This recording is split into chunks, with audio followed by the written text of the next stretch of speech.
War or peace? Which will it be? Well, Putin and Trump just had a major meeting in Alaska, the Great Land. And it was an interesting meeting, but there's still a lot to be figured out. There is not yet a peace plan, but there's no ceasefire as yet. But both sides made talks like there was progress. Will there be? Will Zelensky and Europe go along with it? We shall see, because Trump has said that he's going to get both Putin and Zelensky together to talk.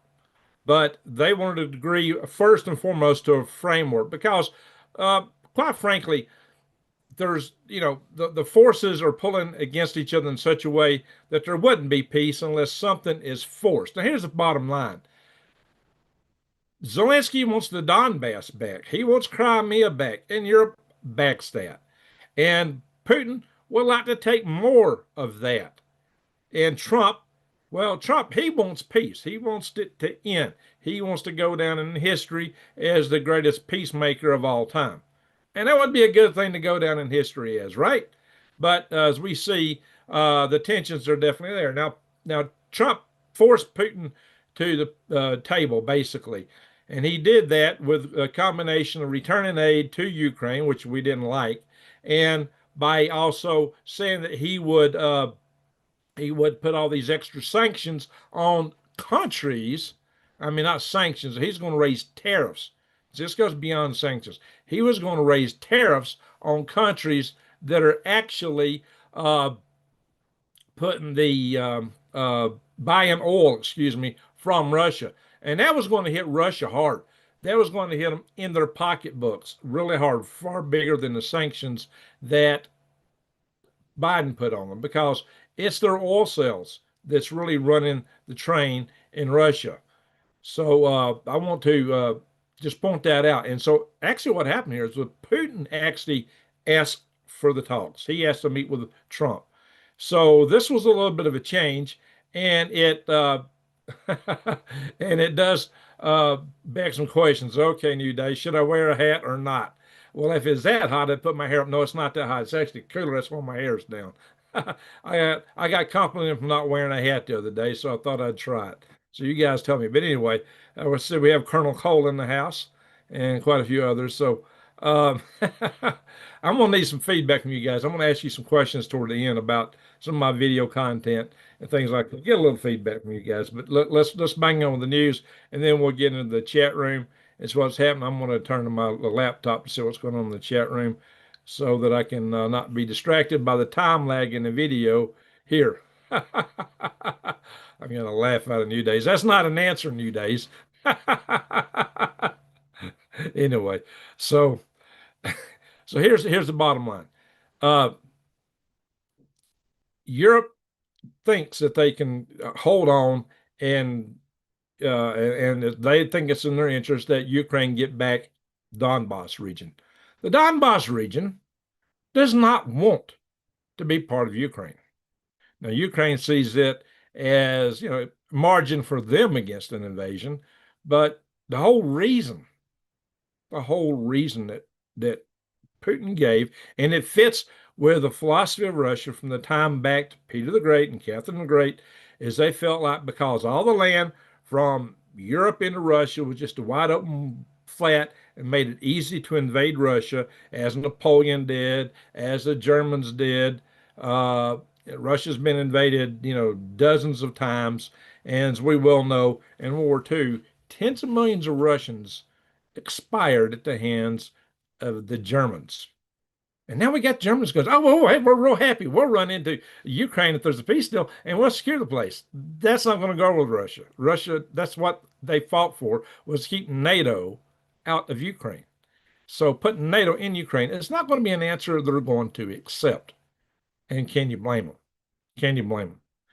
And quite frankly, I've always felt like all people should have a right of self-determination. You should be able to determine with whom you associate in the nationalistic governmental sort of way. I mean, it's the ultimate freedom of choice. So the people of Donbass had, prior to this conflict, or they decided they didn't want to be part of Ukraine. Back in 2014, they decided that they would go their own. And, they had more autonomy. But as we know, it's been alleged that Ukraine was attacking the Donbass region. And there's a lot of back and forth over that, but that seemed to be the case. And it had something to do with Russia going in. But it was more back to the old philosophy. It goes back to Peter the Great and Catherine the Great, which was reinforced by the activities of subsequent wars, including World War II. As I mentioned to many of you, I've been to Red Square, I've been to Russia, Moscow, and I've been to a opera in the Duma building. And that whole opera was about their defeat of the Germans in World War II. I mean, that is still huge in the mind of the Russians. I mean, to them, there's still people alive that was alive back then, and they lost so many people. That was a huge hit. And they're not over that. So the idea that you can put Germans in Ukraine, that's not going to sit well with them. Not at all. So, you can see where this is coming from. Now, two wrongs don't make a right. It didn't, don't say that. I'm not saying it's right that Russia went into Ukraine. I'm just saying I understand why they did it. And I'm telling you what they won't accept. But it wasn't right that Ukraine wouldn't accept Donbass breaking away. I feel like that wasn't right either. That Donbass should have the right to choose with whom they associate in their own autonomy. The same with provinces of Canada or states in the U.S. or peoples anywhere. How about the Basque people? Many peoples would like to reassociate away from the nation that holds them captive. And I think all people should have the right to determine if they want to go that way or not. And that includes counties and states here in the United States. A lot of them don't want to be associated with the cities that rule them heavily, especially the rural counties. They don't want to be part of having the big thumb of the city guys telling the country folk how to live. And who can blame them for that? I don't. In any event, that's kind of the bottom line. But so the liberals, oh my God, they're up in flames over this whole thing. It was, oh my gosh, you took a KGB agent and you showed him all the top secret aircraft and you took him and put him there, right? That like Putin was crawling through the schematics of the F-22. No.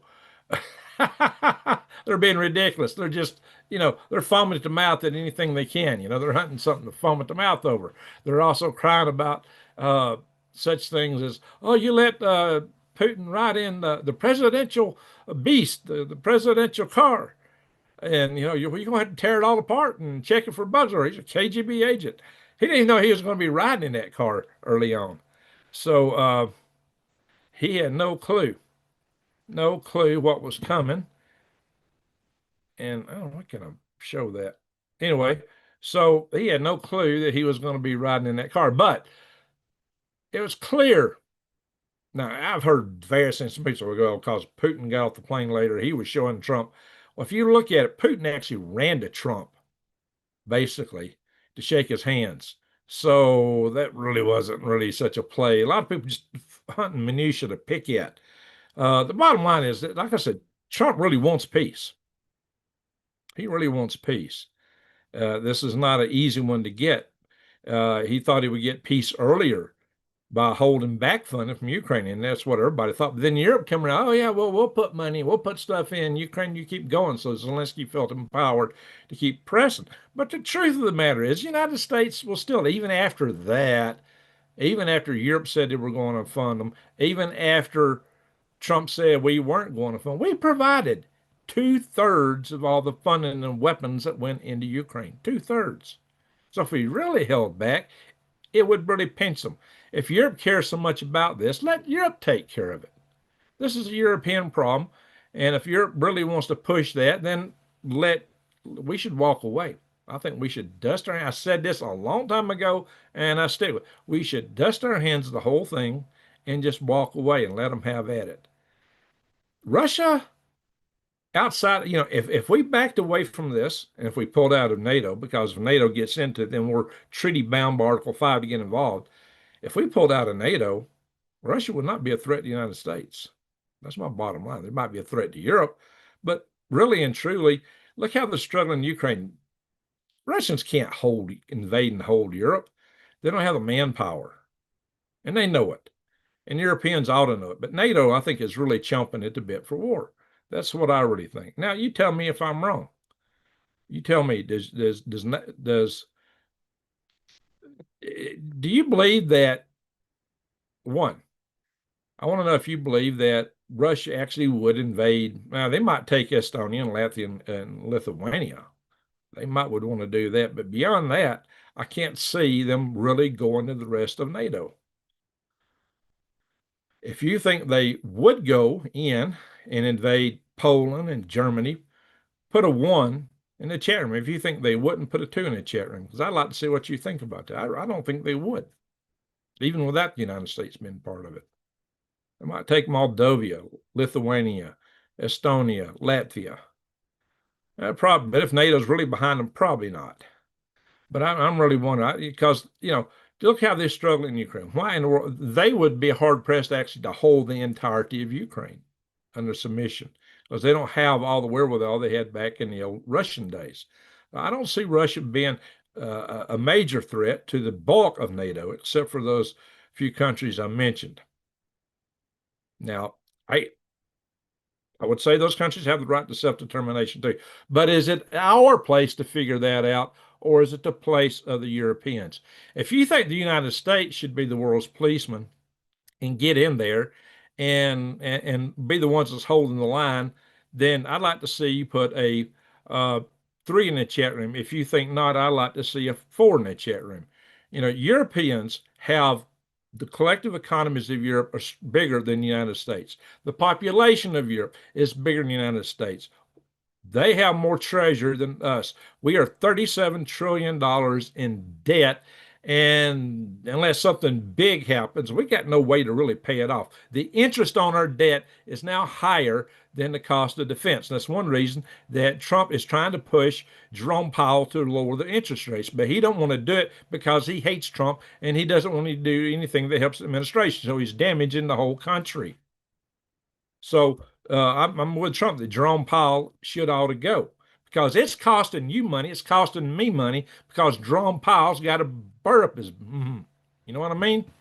Jerome Powell needs to go. In fact, we shouldn't even have a Federal Reserve. How about the Federal Reserve goes? That would be a big Doge thing. Yeah, the whole Federal Reserve created in 1913 on Jekyll Island. Yeah, that was a real deceptive beginning. And what else came out of all that? Taxes and all kind of other stuff, income taxes. We didn't have income taxes before then. We lived off tariffs. Oh yeah, and the tariffs are actually producing a pretty good revenue. And it hasn't run inflation. In fact, our inflation's down. Another reason interest rates should be lowered. Inflation's down. There is no reason to keep the interest rates up, except Jerome Powell's got a burp. You know what I mean? That's what it boils down to. It's Jerome Powell. Get rid of him. Get rid of the Fed. We don't need them. We operated just fine before they came into existence. Of course, their excuse for coming to power was in 1913 was to stabilize the economy so we wouldn't have more depressions and economic blah, blah, blah, blah, blah. Oh, how well did that work? 16 years later, we had the Great Depression. Yeah, that worked so great, didn't it? But they stayed in power even after that. They've been in power over 100 years in terms of what they do. They told us there wouldn't be a national bank. Oh, yeah, but they snuck it in. They changed the terms, called the Federal Reserve. It's neither federal nor do they have a reserve. We don't even know if there's gold in Fort Knox. That needs to be, I'm thinking probably not, because they sure are trying to keep it tight, right? So, but I digress. Let's go back to this whole topic. So, Trump made some power plays. He shook hands, but what you didn't see afterwards, he put his hand on top. Let's see, Trump, had the overflight of the B-2 bomber and the F-35s flying over right after, right as Putin was walking up, and they were actually walking out together. And some people say, "Oh my God, what a terrible thing!" No, like Putin knew he wasn't going to get bombed standing there next to Trump. That's ridiculous. I mean, some of the stuff you hear out on the news when people, ooh, they make some really ridiculous claims. That was stupid. Oh, you're putting a B-2 bomber right over Putin's head. Well, yeah, but it wasn't going to bomb it. He knew that. I mean, he looked up at it and just like, oh, that's nice, or that's interesting. It wasn't. He didn't look scared or startled or shocked like some people claimed. So, but it was a show of power. The fact that Putin had to walk by the bombers and fighters on his way to greet Trump was a show of power. Now, why Fort Emmendorf Richardson Joint Base? Richardson. When I was in Alaska, there were two separate bases. I went to primary leadership school at Fort Richardson, which was an Army base. Fort Emmendorf, I flew out of on a space available flight, coming back to Alabama to get wife and son back in the days. That was back in '81. I flew out of Fort Emmendorf, which was an Air Force base. And they're joint. I don't know how you put an Air Force base and Army base together, but they are a joint base now. And I flew to Travis Air Force Base in San Francisco, caught another plane down, commercial plane to LA, and flew out of LA to uh, Alabama. And that was crazy because I'd been 100 miles from the nearest red light. And the first time I ever saw Los Angeles was after being 100 miles from the nearest red light. And that was kind of shocking. That was my very first trip to Los Angeles. And then we rode, somehow, maybe I flew how did I get to Los Angeles? Because for some reason I was on the surface streets riding with some taxi. I remember that. And it's like, I was just looking out, wow, city as far as I can see, all the way to the mountains and to the ocean. Anyway, that was rather shocking. But in any event, um, I digress. My apologies for that. But, guys, I did live in Alaska and I loved it up there. Uh, but I didn't have much future in aerospace in Alaska, not today.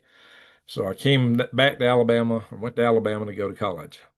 So let's go back to this here and talk about this thing. So I'm going to show you some articles here just to kind of show you the gist of the things people are fussing about and arguing about. And some of it's ridiculous, some of it's interesting. Let's see, I'm going to have to change this screen here, put it there. And I hope these articles hold up. And I'm going to do the shared screen magic, bada bing, bada bang, and we'll talk some after this. All righty. And Trump said, hey, no deal until there's a deal. Okay. But he went on Hannity talking about he was going to get Zelensky into this and put them together, him and Putin. Guys, hey, with all the economic concern, this could still end in war. I mean, if this peace plan don't pan out, Russia's got 160,000 troops in Belarus, which could invade into Ukraine. And NATO is planning for a major exercise. So this could spiral out of control fast if something don't break. So just keep that in mind. So with the economic uncertainties in front of us, the one thing you might want to have is gold you can hold, or silver, or platinum, or some of these other things, which you can get right here on Defy the Grid. If you find a better price anywhere else, they'll meet it or beat it. And use discount code GreenGregs, and you'll get 1% off. And they do have these gold backs, which I'm quite fond of because that's gold in smaller fungible amounts that you can carry around. Like here's one one note you can buy for $3.38.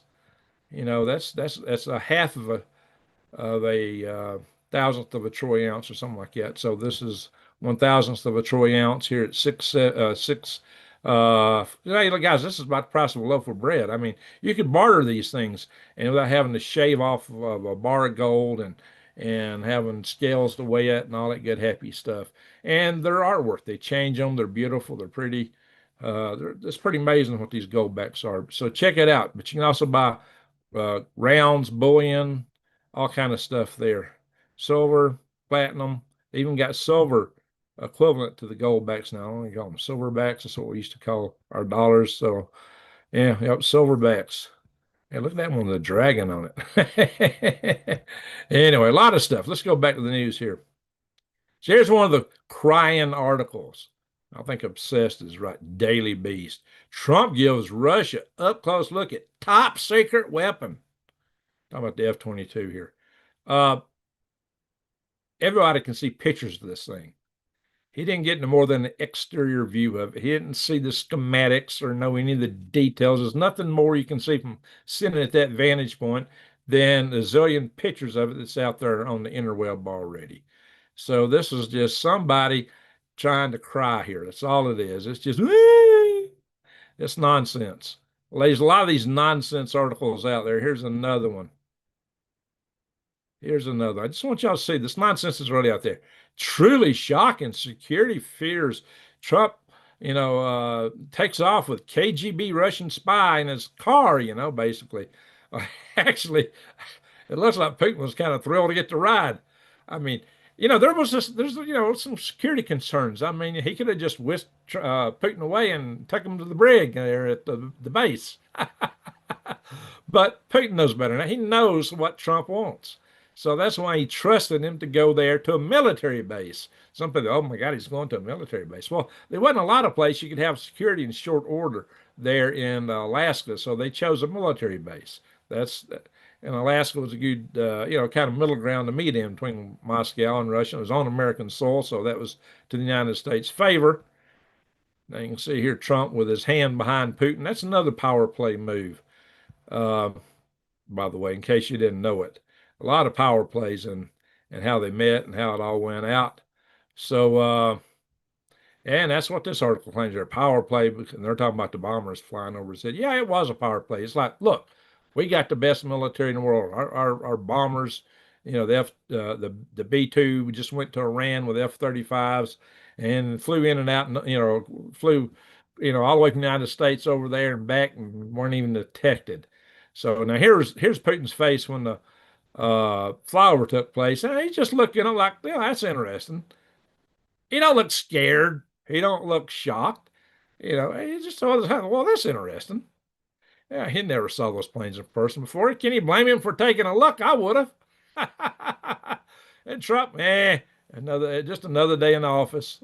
He ain't paying attention, but he did clap afterwards. So, uh, and here's a ex-general said, I love it. He's praising Trump for making Putin walk past all these nuclear bombers. So this is Jack King, four-star Army general. So yeah, there was a lot of power play in this. So and that's what you want when you're President Trump. You want to show that, hey, you got a hand in this, you got an upper hand. And what is this? This Guardian's kind of trying to hide everything. But see, here's our Ukraine will not cede land. It could be a Russian springboard for a new war, according to Zelensky. Then another article that's saying, well, let's see. Hang on, get this ad out. Ukraine ready to give up land to Russia. Vladimir Putin agrees to one key condition. I don't think that condition's in here, but one thing I would say that Ukraine shouldn't have to do is give up their military. I mean, have you just been invaded and then you're told to have a ceasefire, you got to stand down your military? No, nobody's going to do that. But, Putin's getting other counter-offers. He's even been offered mineral rights in Alaska. We'll talk about that in a little bit. That's not as bad as it sounds on the surface. We'll talk about that.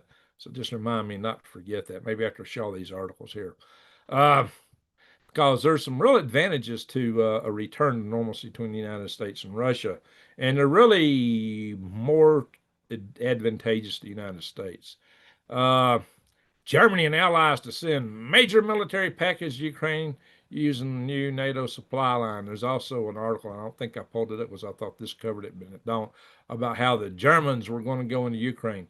This is an article about, how why Alaska was sold. It don't really cover all of it, but it really, Russia couldn't sustain Alaska. It was a bridge too far from them. They were getting to the point they was losing money on it. And they needed them. What this don't tell you, this article talks about how they built the Trans-Siberian Railroad in part out of the proceeds. And it was $7 million at the time, which even this article admits was a fair price at that time. But what Russia really needed was money to fight Japan. That's not in this article, but they did talk that. So, yeah, there's some interesting stuff here. Let's see. Oh, yeah, Lavrov this was the stupid article. I was hunting this article.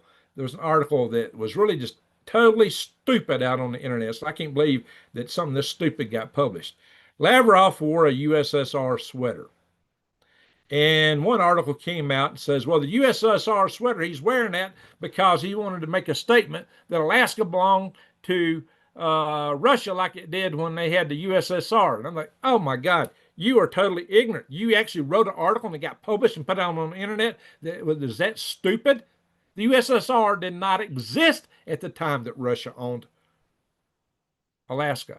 It was the Russian Empire. It was a pre-USSR days. So that really speaks more to uh, Russia wanting parts, bigger play in Europe, like the Soviet Union days. In the Soviet Union days, when there was a USSR, which back in the days, see, the Cyrillic for USSR is CCCP, and that's actually what was on Lavrov's sweater, not USSR, CCCP. And the CCCP never had anything to do with Alaska. So, I thought, wow, this was the stupidest article I've ever seen. But it got published, like some of these other stupid articles I just showed you. It got published.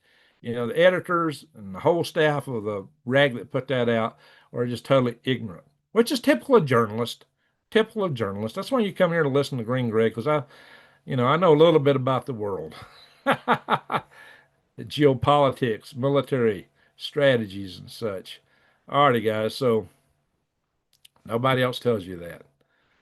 Anyway, we got to be careful in here what we talk about with Russia. Because if you're deemed pro-Russia, you might get deleted. And a lot of channels got deleted because there were a little too much anti-China. Although some of the big ones have survived, but they really get played down on real hard. They lose a lot of views, kind of like I do, because I talk about things I probably shouldn't be talking about. So it costs me a lot of viewers. Back in the day when I had like 18,000 subscribers, I got like 4 times more views than I get today. Imagine that. Imagine that.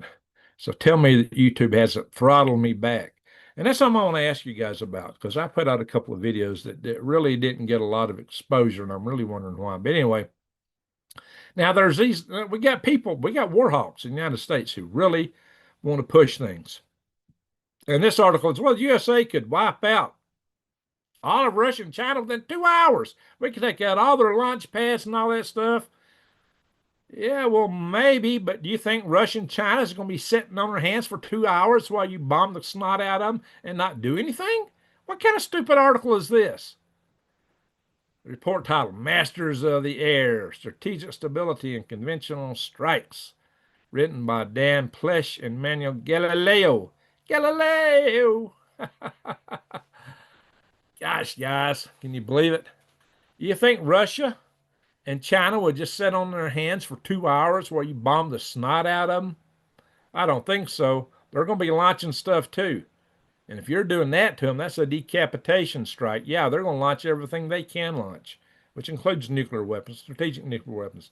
It ain't going to be pretty over here at home if we launch a campaign like this. So why are people even publishing crap like this? We got that general says, well, we can take Kaliningrad in 30 minutes or something like that. Really? Yeah, and what price are we going to pay for that? Well, there's some of them think that we can take all this stuff out using Palantir and our digital AI assets these days. They better be thinking twice about that. There's a lot of risk in this. You talk about playing Russian roulette with the Russians. Do you think that's smart? I mean, what? See, the fact that articles like this are going out are, oh, it was another article I didn't post up here.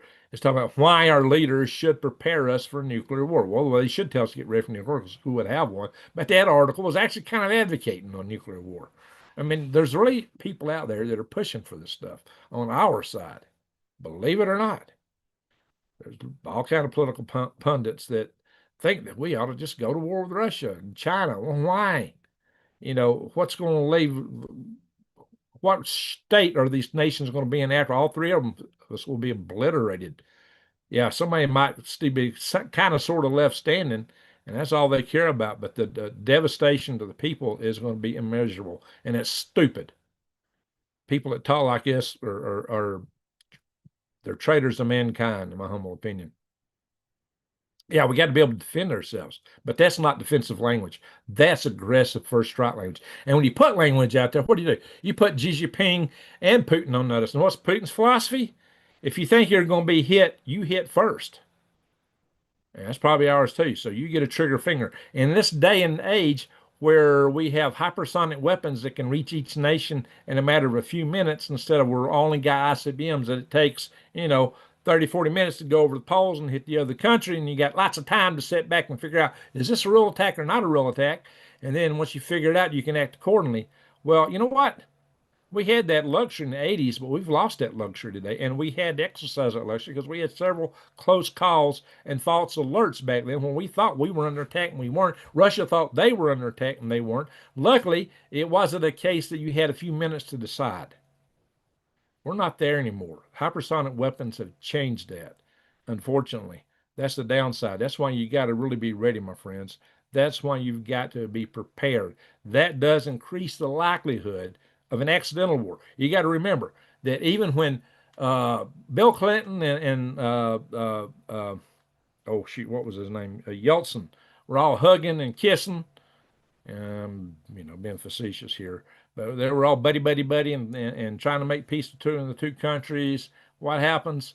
Somebody in Norway launches a Black Brant scientific rocket, and some of my buddies, the people I knew in Maryland at Wallops Island, were part of that, and they notified the desk in Russia, hey, we're going to launch this. The desk in Russia, nothing big, They didn't report it back to headquarters, and headquarters thought we were launching an ICBM from a submarine in the Barrett Sea, and they thought we were going to EMP them. And as soon as the EMP attacked, of course, this is how their scenario, how they thought they would attack us would be a single missile coming up in that direction, and then they thought the rest of our fleet of ICBMs would be coming behind it. And Yeltsin's generals were begging him to launch. And Yeltsin was going, I just don't think Clinton would do this to me. And he was waiting. He waited just long enough to figure it out. Had he been a little drunker on vodka like he typically was, who knows what would have happened. That was probably the best relations we ever had between us and Russia. So in the very best of times, the worst of things can happen. But now we don't have a lot of the luxury that we had then for decision making. That's my point. And that's why you got to be concerned. All right. That plus Russia's got this dead hand switch, and these people that write idiotic articles like this over here, are they forgetting that? The dead hand switch says that, hey, if nothing else happens, they lose command and control, everything in Russia launches, which is diametrically opposite of how we are. Anyway, change the topic here. Philippines is saying, hey, they'll be dragged into a war over Taiwan. But the Philippines know that China's after them. And if China takes Taiwan, that their bets are off. That's going to be such a strategic asset to China that they'll just take over the entire South China Sea and anybody they want down there, including the Philippines. And this is one of the Philippines is going, if Taiwan gets hit, we got to join. And Japan may be, and likely is in the same boat. So whether the United States participates or not, allies will be in it. And if China or attacks Japan or the Philippines, you know what? I'll close an article accidentally about two of them. And this one don't even let me get into it. Anyway, this is, Japan. So I'll just tell you. China actually launched live fire toward a Japanese ship that got a little bit too far over in disputed waters. They didn't hit it. It was more or less warning fire, but it really shook up the Japanese. So just keep in mind, guys, this things could go south in more ways than you can imagine. So and this article here, which suddenly I can't see because it wants me to pay or do something, which I ain't going to do right now. The iPaper, that one's a problem. I need to make sure I don't get shown articles from this, guys. But this one's basically saying that the Iranians are standing up their militias again. Lovely, right? We know Russia's been rearming Iran too. So maybe one of the reasons the sleeper cells may not have activated, a lot of them might have been through Hezbollah, which was really knocked down real hard. So that's a lot of the sleeper cells here in the United States were Hezbollah associated. So they're trying to stand all that stuff up. Maybe that could bode ill for us here at home. Now, to totally change topics, just so happens that there was this earthquake, 7.7 magnitude in the Myanmar uh, on the Sagang, I don't know how to pronounce that fault. This earthquake, now it wasn't more than a 7.7, but when they saw the way that fault erupted, that fault looks a whole lot like the San Andreas fault. And that fault erupted along a much longer area than they thought it would. Bigger than they thought it could. So that's got their attention. Now they realize that a whole lot more of the San Andreas fault could go off than what they had anticipated. They think, well, maybe to break in near LA, maybe to break in San Francisco. It might go from LA to San Francisco. I mean, this could be a much bigger earthquake than what they were thinking. And that's really got their attention. So this is the warning they're giving, guys. This is the warning. Oh yeah. And who knows, maybe all this shaking might set off the subduction zone, the Cascadia subduction zone too. They're all pretty close. You end up shaking hard enough. See, all these things are like the rocks are like on a trigger, and they got tension in them. And that tension is what keeps them from moving. Well, that pressure keeps building up. Eventually, it breaks loose. Well, if they're right at the verge of breaking, it may not take that much to set them off. Same thing goes with the volcanoes. We saw how in Russia, when they had that 8.8 or whatever it was earthquake they just had, it caused a tsunami, we had major volcanic activity right after. They had a big volcano blow up just right after that, just a couple of days later. So, we got to think about the volcanoes on the West Coast. We got to think about Mount Rainier. If the Cascadia subduction zone goes off, Mount Rainier may go off. If Mount Rainier goes off, the Cascadia subduction zone may go off. So if you're in Seattle, you may have lahars, floods coming at you from one way, and an ocean wave coming at you from the other way. That'd be nasty. I would not want to be in Seattle right now. I would not want to be in Seattle at all, or LA, or San Francisco. So if you're in those areas, if you're close to the Cascadia subduction zone, if you're close to Mount Rainier, if you're close to the San Andreas Fault, you might want to think about where you're at. You might want to think about not being there. How about that? Now look at this, guys. Look here at the San Andreas. She's already a quaking, guys, all around here. Look at this stuff. 2.7, a 2.6, a 3.3. Is it getting ready to break? 2.8. Down here, a 3.1. Of course, there's always earthquakes right here on the Juan de Fuca fault, I believe that's what you call it. Right there. There's always earthquakes right here. So, and we got one right in the middle of Texas, Garden City. So, but look at all this activity on the San Andreas, just small quakes. Is this thing getting ready to rip loose? I don't know. Like I said, I wouldn't want to be there to find out. We know it's overdue. They've been expecting and calling it the big one. Now they're thinking the big one may be a lot bigger than what they were anticipating. Now look over here at the Kamchatka Peninsula. It's still quaking. She's still going off over here. It's not stopping, my friends.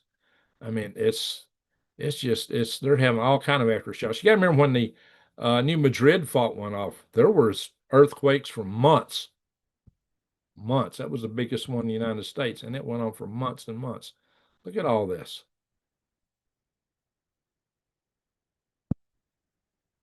5.7,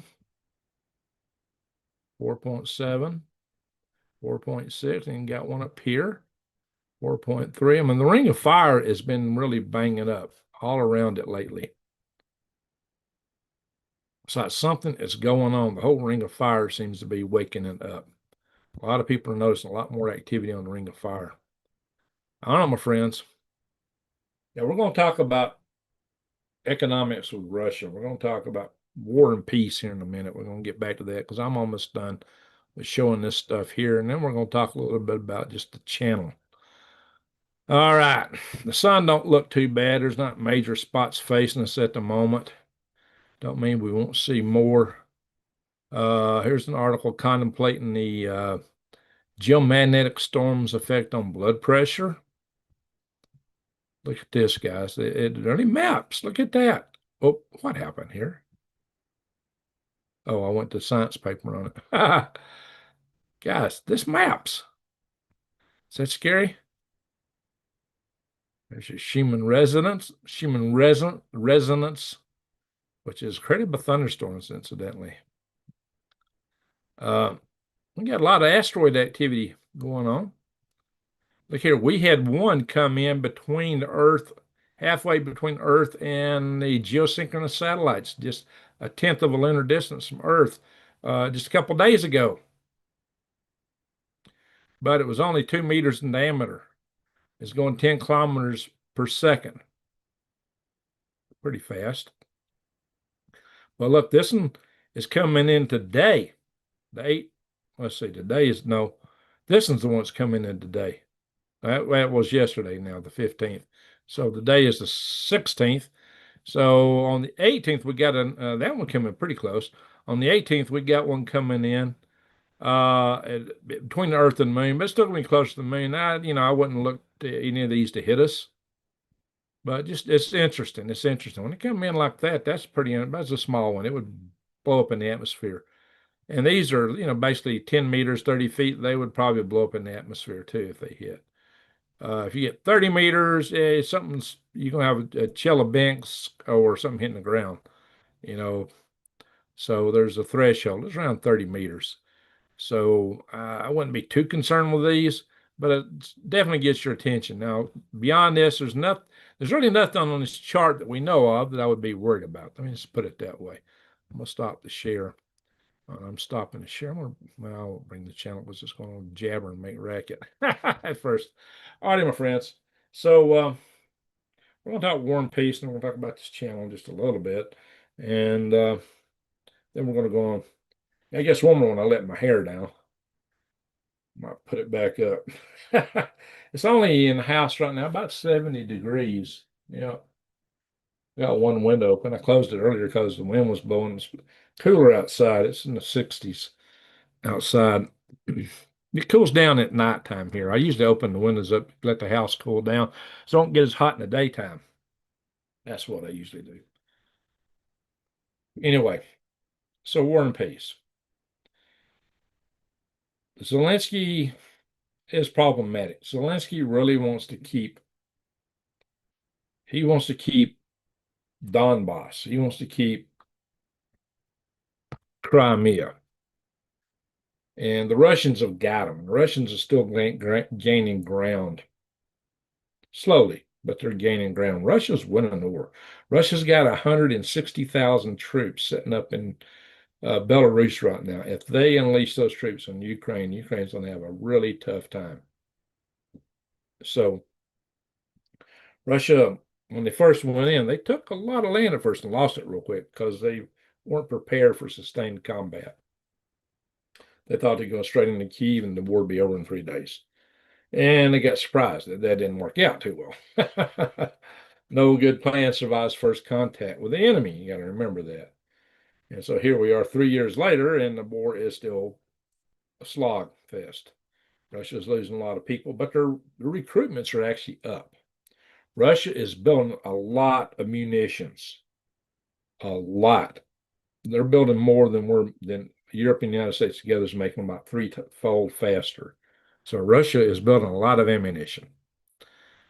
Given that, if they're determined, they probably could take Ukraine. And the whole thing of Putin even wanting to talk, he really didn't until Trump put these potential tariffs out there. Some of that got his attention. That and also the fact that a lot of his oil platforms are still getting hit internally. The drone strikes inside Russia are really starting to add up.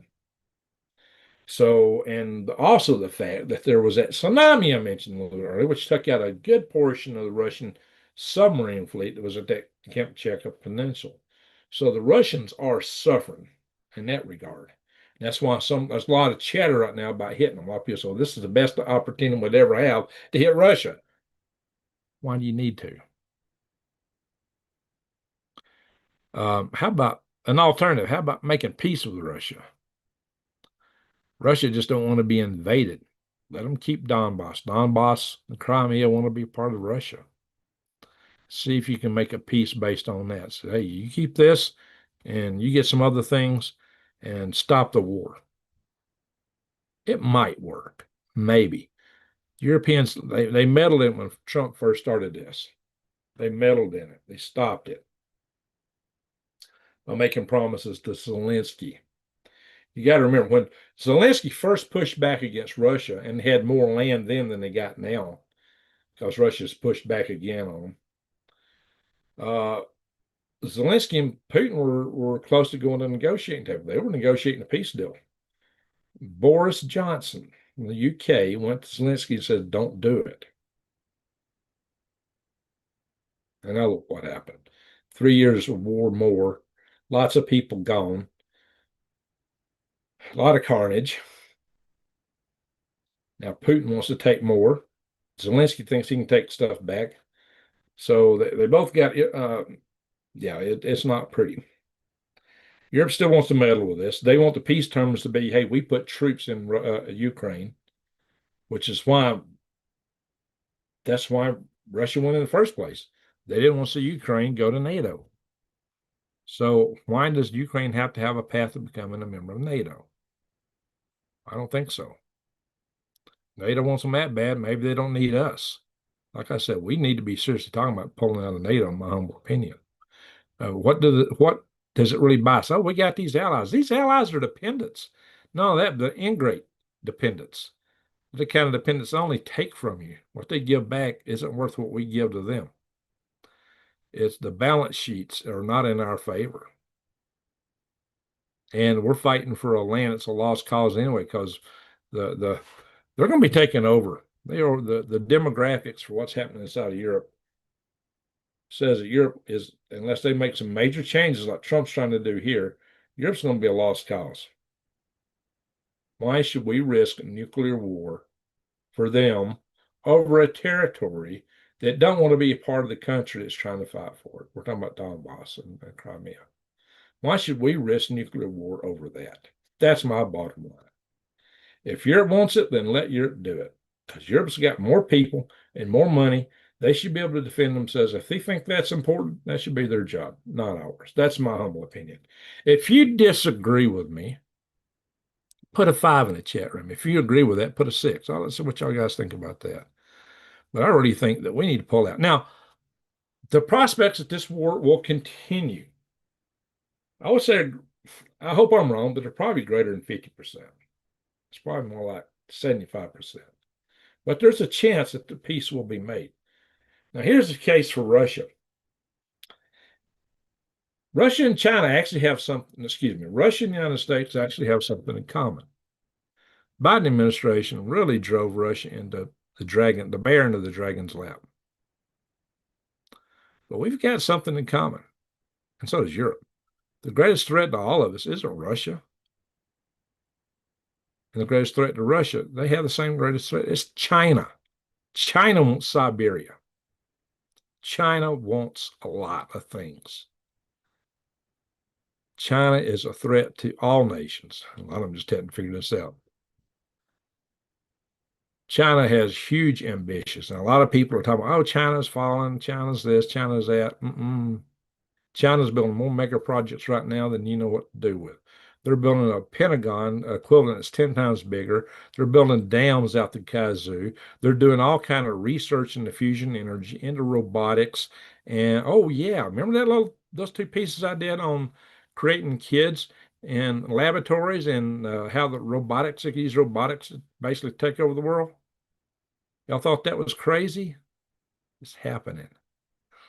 They're already doing it. I'm going to put another article in. It's going to blow your minds. I got to put this on real soon. Oh my gosh, guys. China has got a pathway to make up for the demographic losses.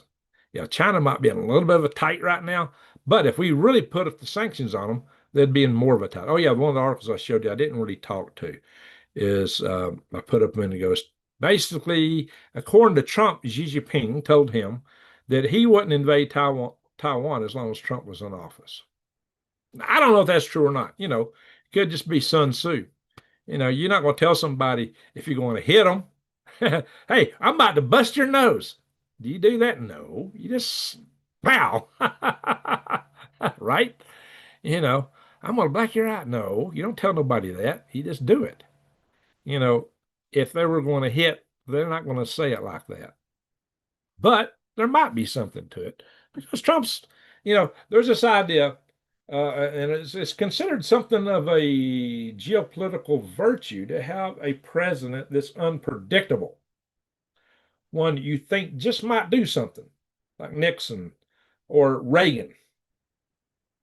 When Reagan got on the microphone, he thought the microphone was off and he was just teasing around. He says, the bombing commences in 5 minutes. The Russians were falling out of their chairs. It wasn't long after that that the Iron Wall, the wall in Berlin fell. The Iron Curtain fell. But the liberals just went, ah! I laughed uproariously when I heard that. You know, just Reagan being Reagan. Now he was just having fun. But the Russians knew that Reagan was somebody to deal with. And that's what broke the Soviet Union, that and the Star Wars program. They knew they couldn't keep up with it. Well, Trump is doing the same kinds of things with his tariffs. He's getting the attention of the entire world. And it's paying off. It's paying dividends in the United States. Everybody, oh, inflation's going out through the roof. No, inflation's actually held steady. I got some reports on that. And we're bringing in revenue. And yet our interest rates are still up, thanks to Jerome Powell. You see what the problem is there? So here, that's the deal, guys. The deal is that we have been snookered by a lot of people making a lot of lives. Now, I did a video months ago saying that the tariffs are going to be a good thing. People got mad. Oh, no, they're not. Blah, blah, blah, blah, blah. Look at all the political leverage Trump's got all these tariffs. Look at all the political, and money's coming in the Treasury. Inflation's not going up. They are building plants here in the United States. We are getting jobs returned to America and investments made in this country. Isn't that interesting? But all these wags, oh no, that's not going to happen. And there was dozens of articles written on it. Probably the same guys who told you that the CCP owned Alaska. Not, not. And that was not conveying that message. That was not the message that Lavrov was trying to convey. I think Lavrov said something about it later himself. It was not that. But you get these wags out there publishing stuff. They don't have a clue what they're talking about. Yet they get read by so much. They make a lot of money putting that kind of BS out there. These writers. I don't make jack diddle on here, but I tell you the truth. I come in here and I tell you what they don't say. Yeah, there we go. Bonnie, absolutely get rid of the Fed. Amen. Uh, some of the things that Andrew Jackson did weren't pretty when he was president, like the eviction of the Indians. I did talk about that, and I gave the reasons why he did it. It was not a pretty thing, not a good thing. But I told you why he did it, just like I told you why Putin went into Ukraine. But the main objective of Jackson was to shut down the national bank. He has succeeded. And on his deathbed, he said it was his greatest accomplishment.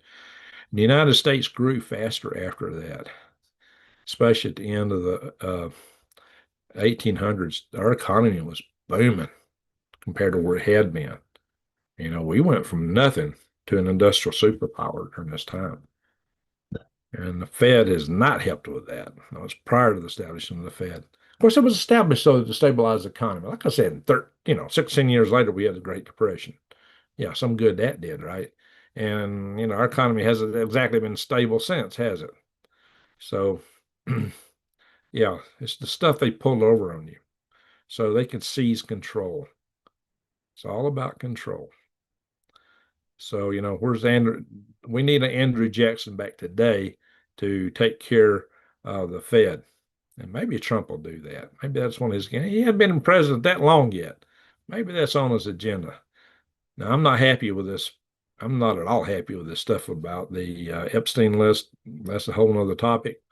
I'm still not happy about that. But I'll probably go on that. I need to cover it on Soilhead News. I don't deserve that kind of stuff for Swivelhead News. Um, Now, here's the positive side. Now, there is a huge potential benefit.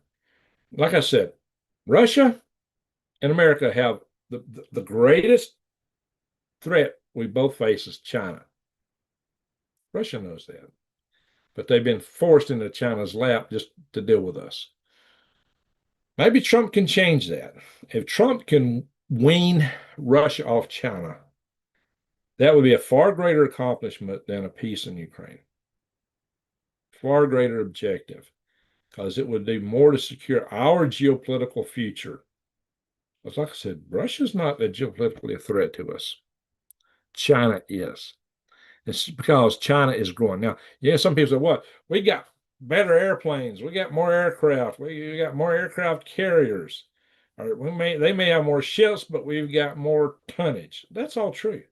But China is building at such a rate that they're going to surpass all that like really soon. So it might be one reason that Xi said, "Oh yeah, we won't do it while you're President Trump." It might be because they go, "Well, have a far better advantage." You know, you're building a few more things, putting a few more things in place to defend the Philippines and Taiwan. We're building stuff so fast, we'll just drown all that out.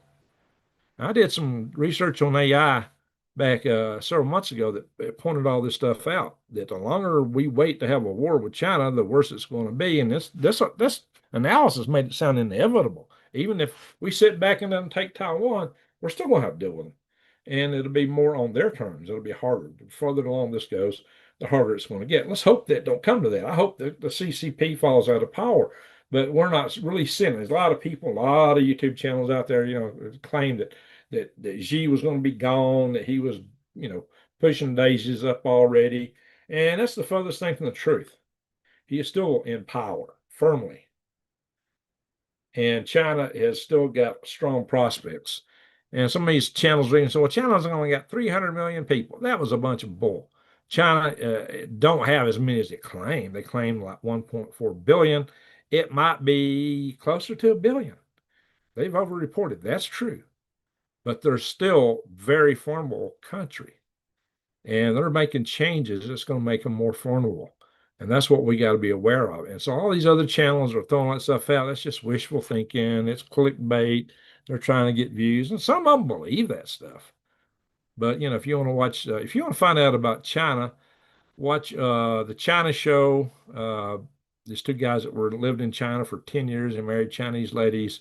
They're real good.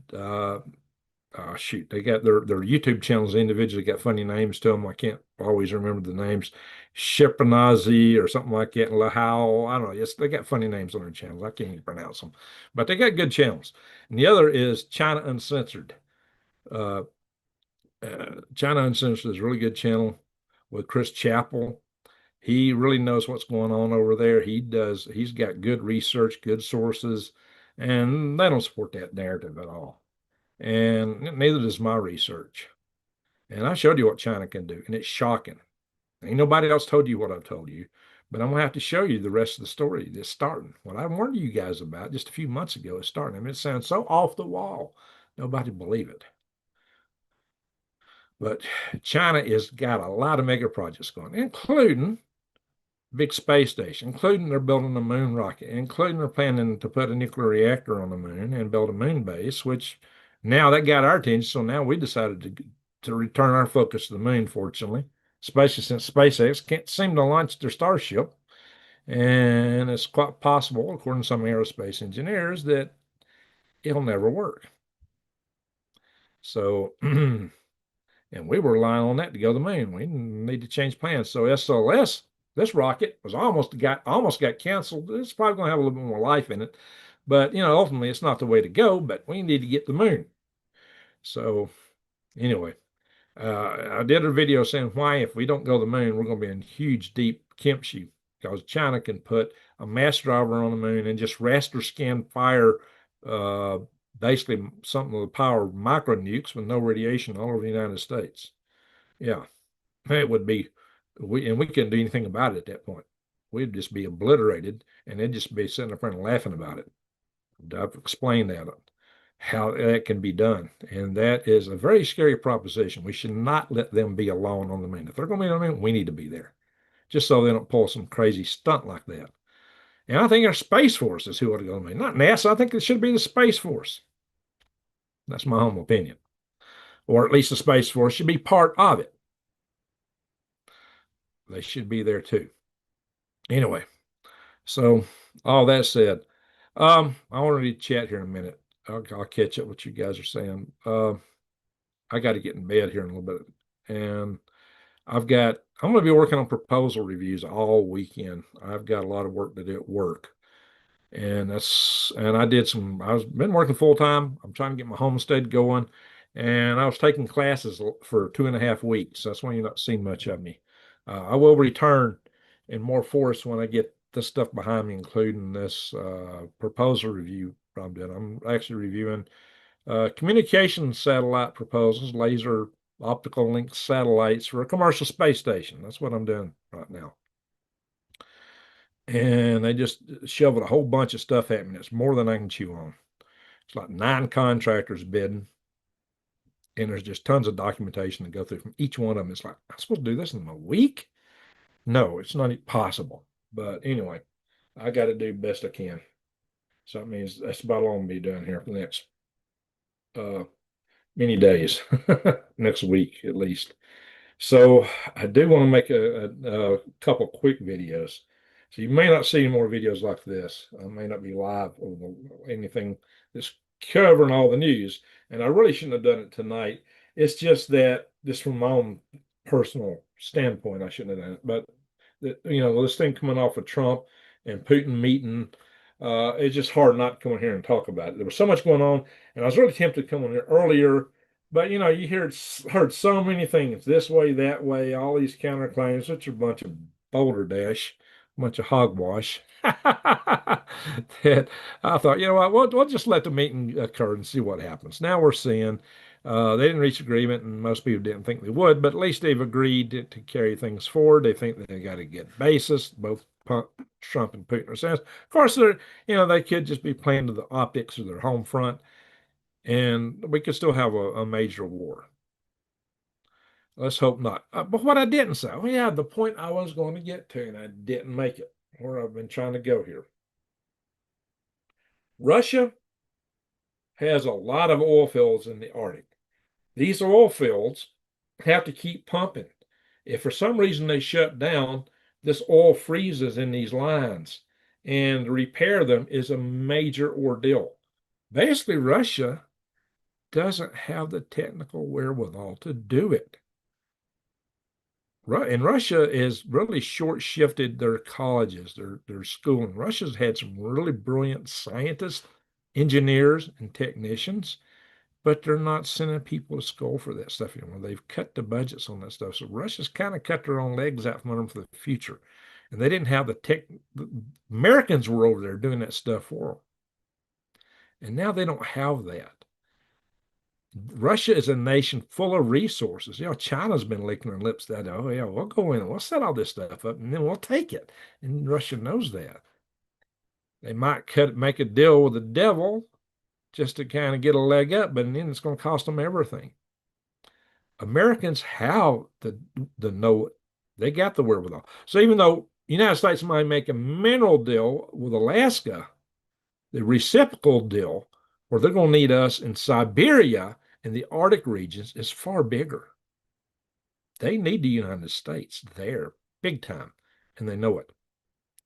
And they need us with them so that China don't take them. And they know that too. So if we could, but Russia don't trust us because every time we get a Democratic administration, and they hate Russia.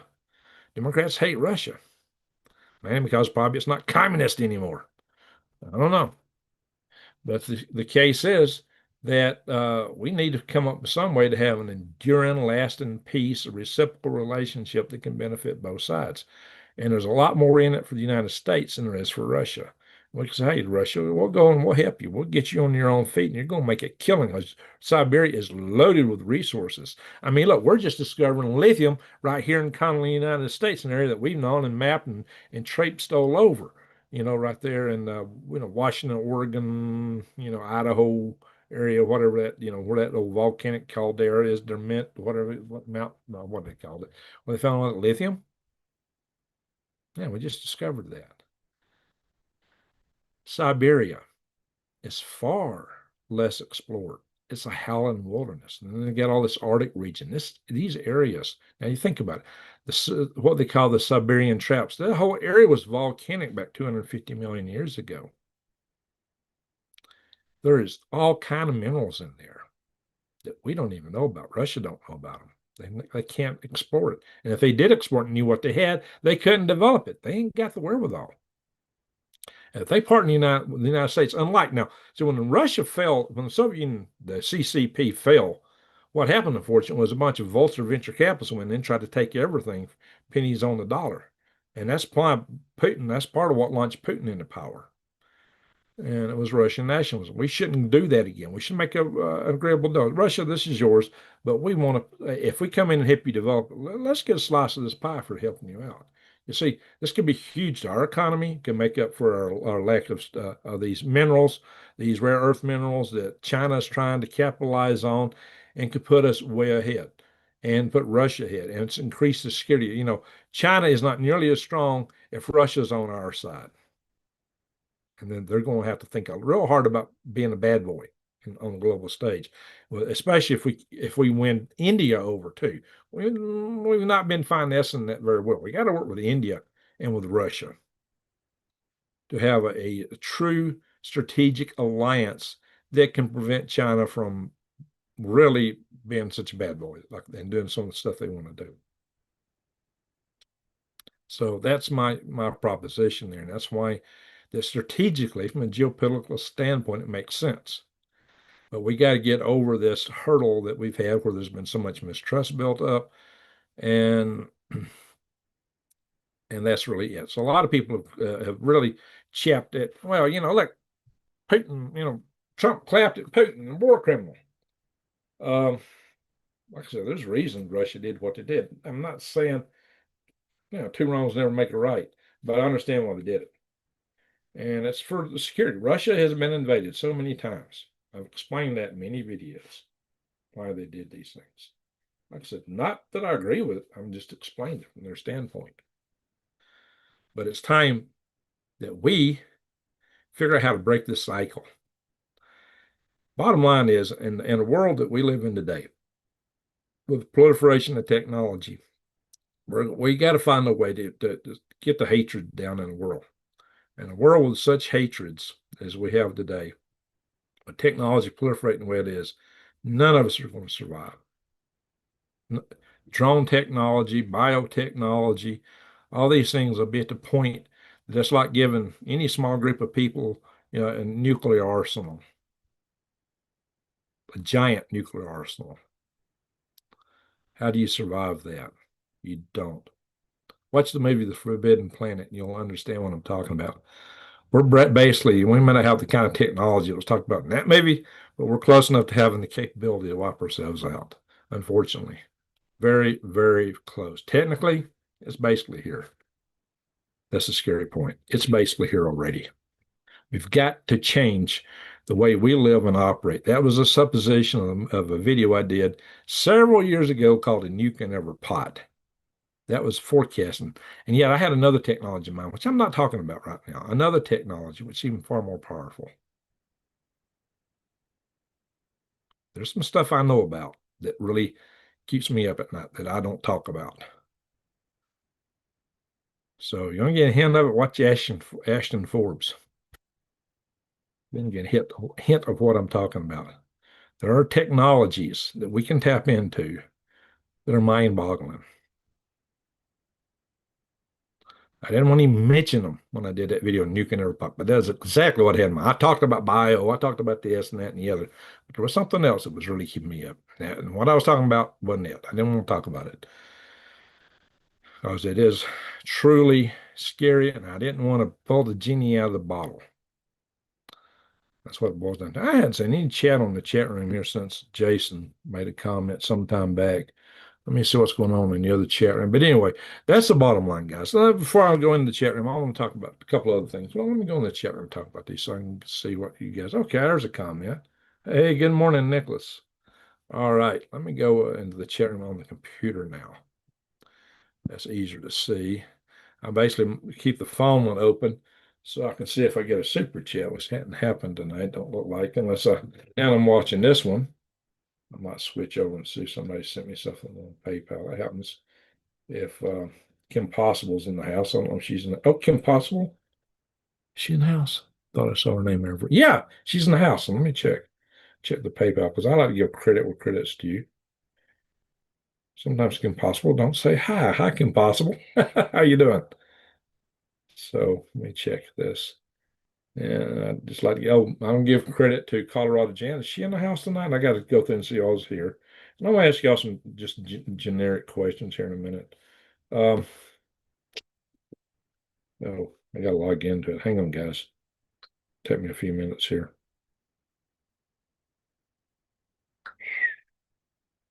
I haven't seen if let's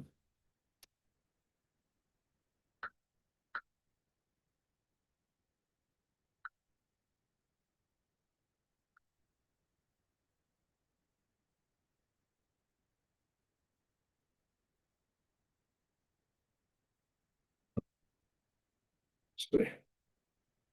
Hey, that's what I thought. I did get a super chat tonight through my donation button on my Green Greg's website from Kim Possible.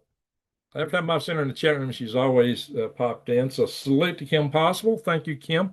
I'm most appreciative for that. And Colorado Jan sent me a check. She sends me one every month. So salute to Colorado Jan. If she's not in the house tonight, I'll have to give her a salute when she is in the house. So let me go through the chat room here. Somebody I've not seen in here in a long time is Michelle. We got John Cole. We got MAM, M-A-M. Deep Function 100,000 minus one. New Day, Stepfords. 12 Bravo from Georgia. Cuban Nurse Prepper. We choose Megas. Certainly did not support Elon Musk on board after all the last time I talked with Elon. He asked me what he should call Twitter if he purchased it. I told him X. That's what. Oh, do you talk to him? You should. You should call it. Oh, defunction. You talked to Elon? I've talked to him twice, just twice. I don't know him personally, but I have talked to him twice. So let's see.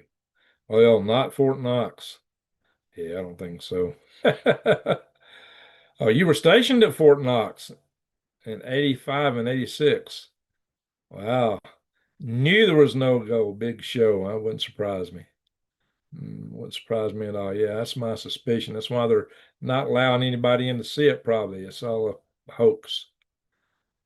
Love your Army, signed Air Force. Hey, Rick Thompson. Yeah, I was in the Army.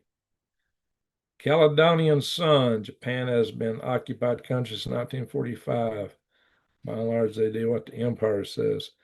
Well, they do a lot of things they want to do. Sometimes, they don't do everything we tell them. Kamchatka is very much like Washington State subduction. Well, they got the subduction zones and faults. I think Washington State's environment's a lot more hospitable than Kamchatka. Russia deserves to have what belongs to Russia. Did the Ukraine only would be happening because USSR has fallen? 46. Oh, the 46 temperature in Maine. Wow. Hey, Chew Weather.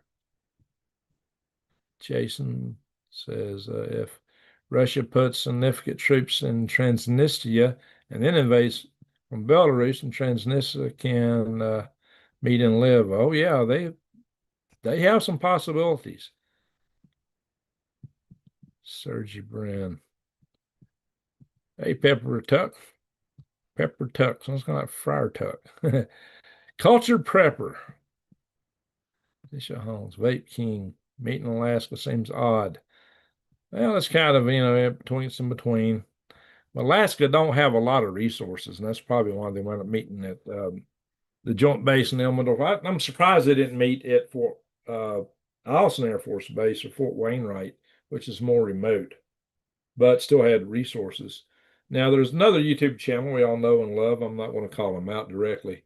But he said that, well, it's funny, they're meeting the same place as all the fighter jets that always patrol against Russian bombers and stuff. No, that wasn't right, because that's actually Eielson Air Force Base, not Elmendorf. Eielson is the Air Force base that gets most of that activity. So, Vape King, but I can understand how somebody get confused, so I ain't gonna jump on them too hard. Impundency. China needs natural gas from Russia. China is building more natural gas plants with new pipeline from what they are, Jason. They are. Beautiful, big, beautiful bill, 115 billion for AI applications and nuclear national security missions.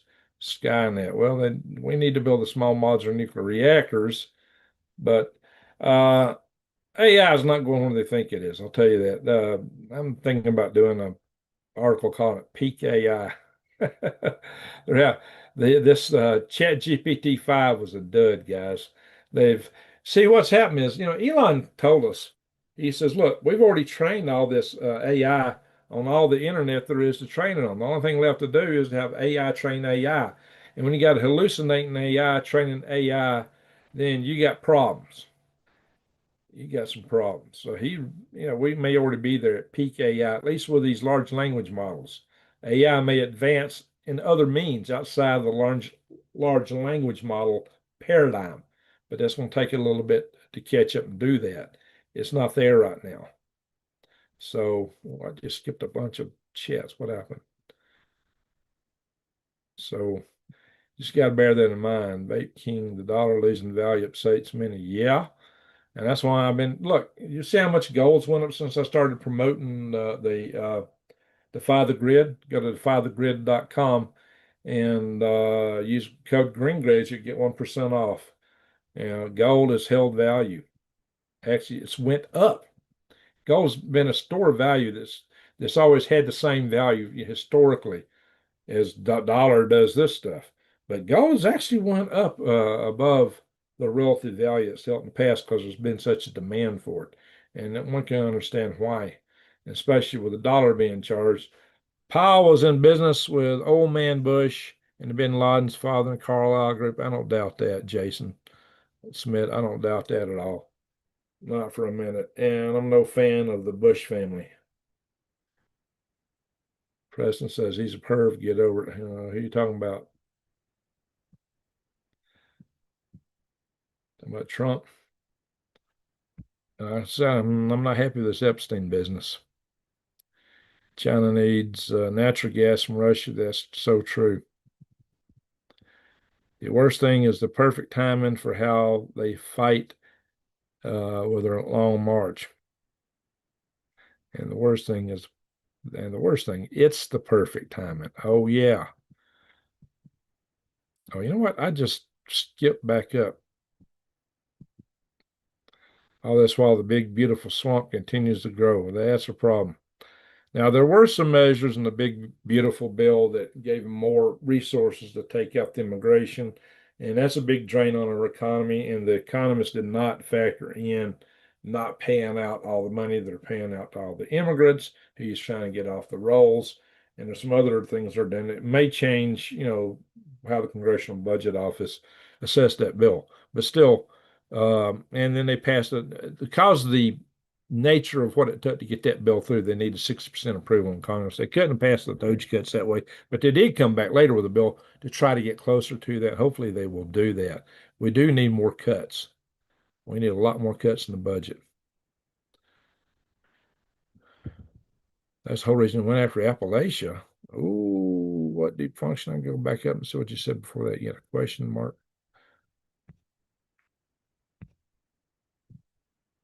Oh, yeah, the deep. All right, let's see. Somebody made a comment in here that I missed.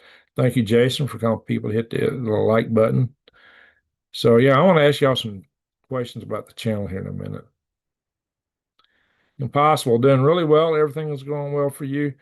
Yeah, I'm kind of drowning in what I got to do here with this proposal review. I really got to jump on that hard and heavy next week. I mean, all weekend I got to work on it. Victoria Jackson, hello, Greg. I've been listening to you for years. It's always a pleasure to hear your experience, knowledge, voice of calm. Thank you. I like how you explain things. Thank you, Victoria. I try to lay it out here, and I try to cut through a lot of stuff. Good night, Maine. Have a great weekend. Hey, all right, you going to bed, New Days? Thanks for joining us. Appreciate you being here very much. Nanotechnology, that's not the technology I had in mind, but that is a technology in that realm. The whole idea that the whole world could be turned into gray goo is yicky, to say the least. Uh, that was first pointed out to us in a book on molecular manufacturing called The Engines of Creation, written by K. Eric Drexler. I know K. Eric Drexler. And I really hit him. I said, you know what you launched on this, Drexler? I said, yeah, I know. He said it's going to happen anyway. And yeah, you're right. I couldn't argue with that. Technology just proliferates. But he did spell it out first. He did create the Foresight Institute. And his girlfriend at the time, he had one time been the chapter's coordinator for the National Space Society, the L5 Society prior to that, which I started a couple of chapters in, was Christine Peterson.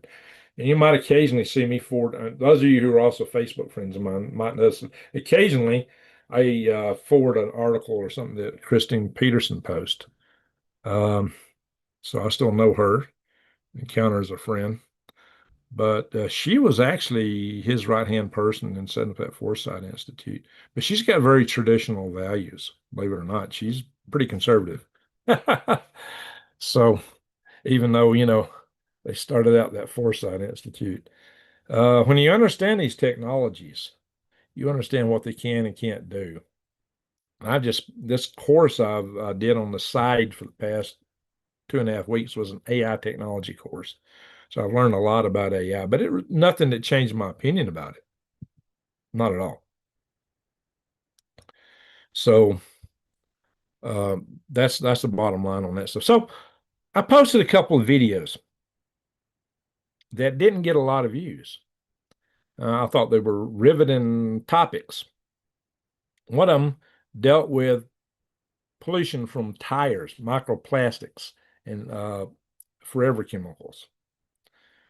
And what that article pointed out was tire pollution is bigger than pollution from tailpipes, and it's toxic. Unlike the plant food, it comes out of tailpipes. And the vehicles that contribute 40% more than any of them are the EVs. So the EVs are actually, von Neumann, yes.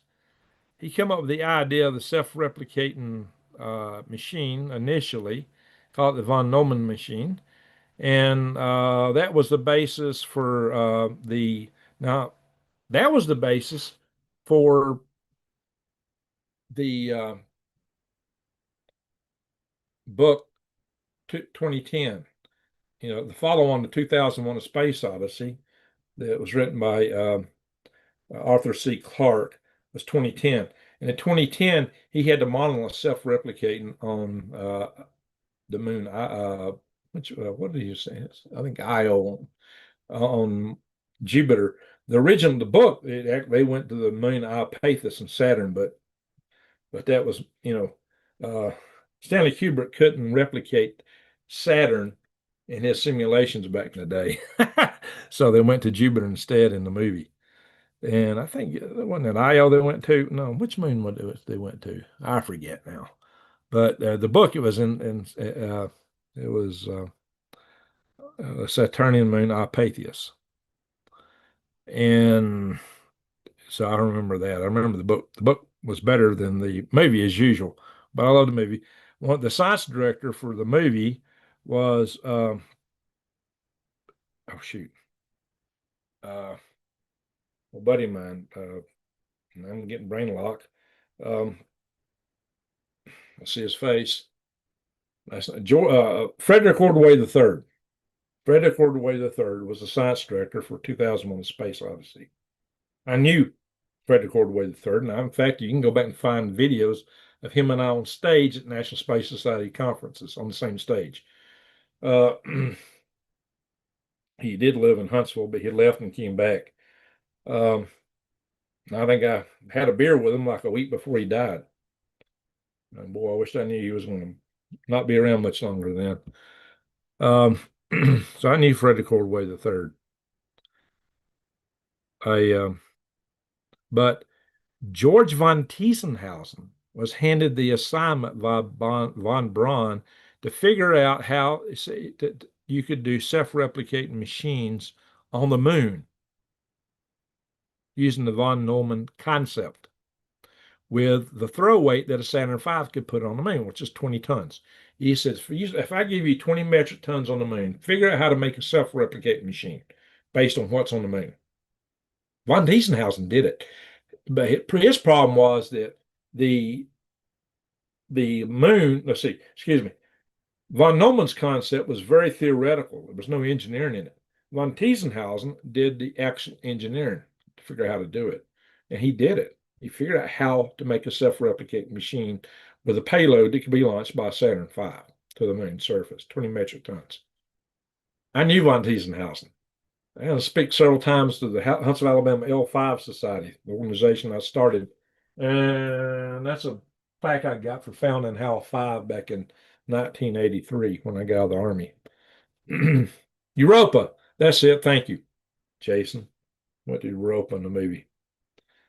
Yep. So, oh, that's right. Now they think Europa. Hey, Pyramid 7, good to see you in the house. So, yeah, they went to Europa. So, yeah, I remember the book. It was Iapetus in the book, which made a lot more sense because Iapetus has one side that starts and one side that slightens, it spins. It's like a signal. So it really caught a lot of attention. And it turned out the dark area actually is the shape of an eye, which is what they predicted in the book, what Arthur C. Clarke predicted. And there's a point in the middle of the eye, of all things, which really, when the Voyagers went by, somebody had to call Clarke. It was Clarke, you were right. So that got Arthur C. Clarke's attention. So now I didn't know Arthur C. Clarke directly, but I was in some meetings where he teleconned in to him a couple, well, at least once. So I didn't know him directly. No, I didn't know him. I can't say I knew Arthur C. Clarke, but I knew somebody that knew him very well, and that was Frederick Ordway III. He worked with him directly, worked for him, worked with him, and also with Kubrick, Stanley Kubrick. So, anyway, it's just some funny things. I got to meet a lot of people that set the foundations for the world we're in. Guys that designed the V2 rocket and the Saturn V rocket, and I knew these guys, knew them well. Most of them are gone now. I knew, I took Marvin Minsky to the drugstore once. Marvin Minsky was one of the first fathers of AI. So I met some interesting people. Hugh Downs called my house on a couple of occasions. Buzz Aldrin actually cited me in an article he wrote. He named me by name. And I was sitting at one of the last shuttle launches with my NASA lead, and he walks by and calls me by name, my NASA lead, and he fell out. He says, "You know him? You know Buzz Aldrin?" I said, "Yeah." Anyway, Helium-3 is being mined on the far side of the moon now. Well, not yet, but they're talking about there's people planning on. But the Helium-3 is not the best way to get mine on the moon because we're not ready to produce it with fusion yet. It's not the best product that can be produced from the moon. I've been planning, I just hadn't had time to do it. I've already come up with a business plan for actually mining the moon and what ought to be developed. So at least the skeleton of a business plan. I need to do a video on that. I just hadn't had time to do all the content and bring it to you guys that I want to bring to you. I've just been too busy. But hopefully I'll start bringing some of that out in the not too distant future. Now, Pyramid 7, I've known a lot of important people. I've run the halls of Congress several times. So I'm the guy who I was chairman of the policy committee of the National Space Society for 10 years. And I was chairman of the executive committee. I was as executive vice president, I was chair of the policy committee. That's the position, but the executive vice president can delegate that to someone else. When I became chairman of the executive committee, which was basically the CEO of the society, the person who took my place as executive vice president delegated to me to remain the chair of the policy committee. So I was chair of the policy committee for 10 full years. I ran the halls of Congress many times. I took people up there pushing for space legislation. We would sit down and draft what the talking points ought to be. And something occurred to me that we were on the verge of having a scorched earth battle between the people that wanted commercial space and the people that wanted this stuff here.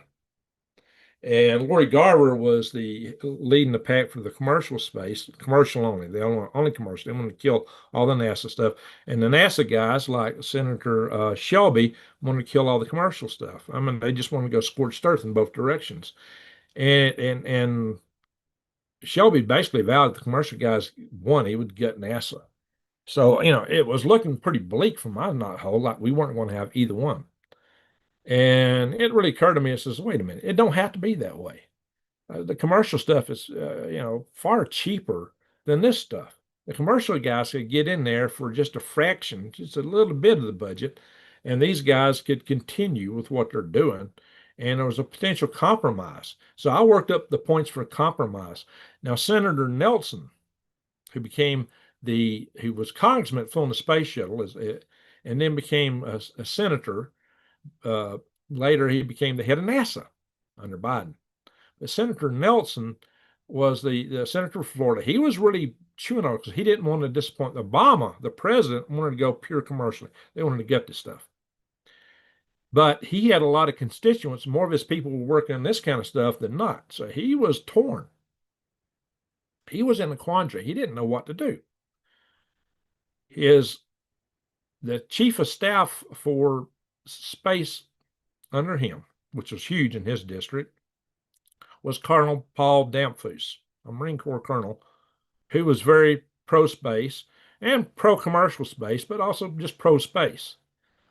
I walked into Senator Nelson's office the day before they were going to have to vote on this with this compromise written out, and I handed it to him. I said, Paul, this is what you need to do. He grabbed that and just held it like this, and he says, I like this. I'm taking it straight to Senator Nelson. And that was exactly what Senator Nelson adopted and pushed and made happen.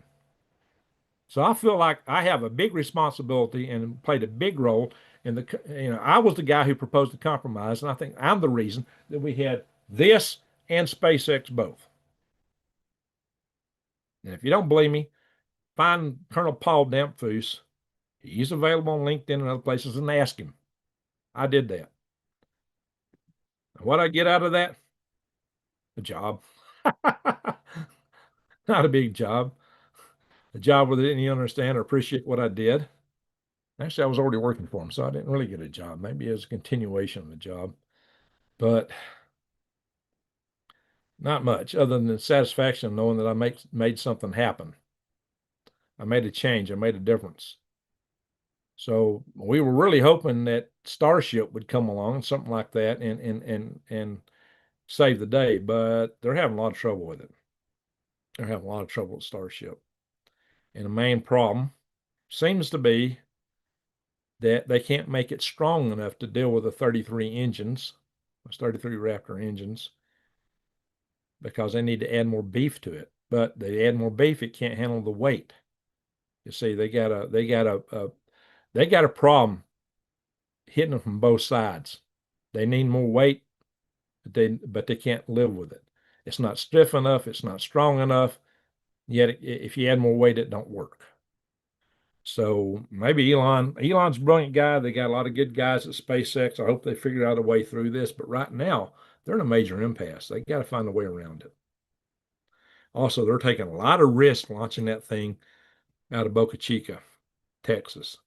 That thing's if it blows up on the pad, it's like an atom bomb.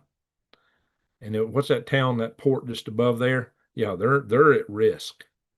So they need to change where they are. That thing needs to be launched and landed in the ocean, not where they're launching it. I've said that way back on my Galactic Grace channel.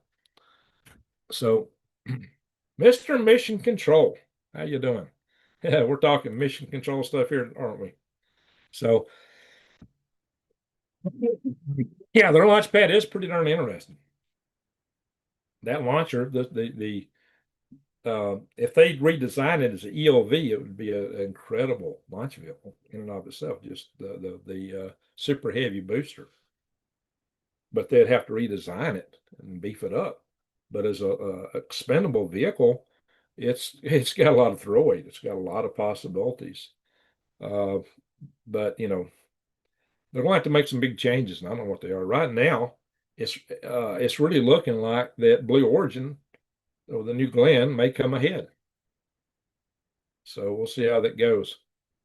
I don't know. Now we're talking Galactic Greg's topics, but hey, I am a Galactic Greg, right? I'm a space dude. You gave a damn. You're right. That's just it. I wanted to see something work, and I wanted to give both opportunity. Back in that time, at that point in time, SpaceX's reliability was in the crapper.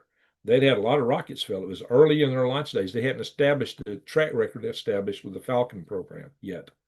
They have established it. Their Falcon program is the most reliable booster ever, but it didn't start out that way. They overcame a lot of problems. And so kudos to them for that. And I hope they can overcome the problems they're facing. They already know that they got a lot of brilliant guys and they're working real hard on it. So I hope they figure out a way through that, because we need something more affordable than this. But in the meantime, this got us to the moon. And I worked on that. And it flew around the moon and back. It's done what Starship has yet to be able to do. But it did cost a lot of money. It's a very expensive program. It's just based on shuttle era technology. So we need a new path now. But in the meantime, maybe that horse needs to stay in the stable until something else can come up. But the whole approach of using a SpaceX Starship to land on the moon isn't going to work either. It's too top heavy. It'll blast a crater out and land in it and topple over. Somebody has to go in and lay down a concrete pad on the moon before you can land a Starship. So somebody else has got to get there first. And I'm glad Blue Origin's in the race. I actually thought that Dynetics had technically the best proposal, but they were more expensive. It was a low slung lander. It would have not had those problems at all. And a lot of the guys that used to be with my Halo and Heart team was working for Dynetics at the time. So too bad that they didn't make it. It's 2 o'clock here in the morning. I got to get up too. But so that's the kind of the bottom lines on some of that stuff. So let me ask you some questions about the channel here. Now I started getting into this. I did 2 videos. I started getting this and I got off track. I did 2 videos that didn't get a lot of views. One of them was about the tires, microplastics, but it was more about tire pollution and more of a hit on EVs. That's why I put an EV in the thumbnail. And these EVs are environmentally bad. That stuff is far more toxic than most people realize. Far more toxic. And I was trying to put that out there. And the other video that didn't get much traction, I put a video out when I was talking about the fact that they're trying to modify a labeling law in the House of Representatives, which in effect would prevent people from suing what Bayer that bought Montesano out over glyphosate and a bunch of other chemicals. I went in great detail on that. And I even showed you what the bill was and what you can do about it. Now, what I'm wondering is the following. Now YouTube says, well, people aren't clicking on this because they don't like it. They don't want to watch it. That's what YouTube basically told me. But I'm thinking maybe that YouTube just didn't show the video. If you never saw those, say so in the chat room. Say, hey, I didn't see it. I didn't get a notification to it. I'd like to see how many people in here really didn't know those videos were out there. That's what I like to find out. Because I'm thinking maybe YouTube is just putting one over on me because these are topics they might not have wanted on the channel. Like I say, I think they stomp my content a lot. So if you thought that was a bad video, now the people that watched it gave them good ratings and they had more watch time, but just people didn't click on it. Was my thumbnails that bad? Was my titles that bad? I actually thought the title I put on the one about the chemicals was probably the best title and thumbnail I ever came up with. I thought it was going to go viral, but it went, what? Yeah, seriously, it went, what? Got very few views. I'd like some feedback. What do y'all think? Did I mess up? If I did, I don't know how, but maybe I need some feedback. Did I mess up or is it YouTube? What was the problem here? Is it me or is it YouTube? I'm really like to know. I just want some feedback because I need to know how to go forward because I do want to cover some more of this content. Because we got a lot of stuff out there, contamination, and almost everything we're buying from the big box stores, the big corporations are really putting one over on us. Hey, we got Norway in the house. The algorithm has been crazy for everyone. So is it the algorithm or is it me? I like to know, folks. Do I suck that bad? Do y'all don't want to watch my stuff? Or is a platform picking on me because they don't want you to hear it? Those videos were two of your best. People just can't handle the truth. Well, thank you, Joe. It was YouTube. Thank you, Marcets. I mean, it's things like this. You know, when you pick up something, you read the ingredients, you expect that's the ingredients, right? You expect that when you see something, you're getting what it tells you. And I use this can of corn as an example, just an example, because let me switch back where I can see what I'm showing you. So make sure I put this in the view properly. You know, if you read the label on this, it tells you the ingredients supposedly, but then it don't tell you the ingredients. That's what's crazy. So let me find the ingredient list on here again. Hey, here it is. Ingredients. Right here. Ingredients. That says ingredients. There's only 2 ingredients listed. Oh, can I get it in focus? Oh, I get this to focus or not? Anyway, it says ingredients here. And what it says is corn and water. That's great. If it were just corn and water, that's great. And on the front, this is what really kills me. On the front, it makes a big thing to tell you no salt added. But then there's something odd on the back. Something really odd on the back. Not a sodium-free food. Oh, you put sodium in here. Well, how come that's not in the ingredients? Also, it tells you in here under the carbohydrates list that it's got total sugars, 6 grams. 6 grams of sugar. You got sugar and sodium, and it's not on the ingredients list. What else have you got in here that's not on the ingredients list? Well, I tell you, I found another article after I did that video talking about residual pesticides and herbicides that's in the food. Lots of it. They don't tell you about that stuff. Yeah, I've seen an article since then talking about how much of that stuff we're getting.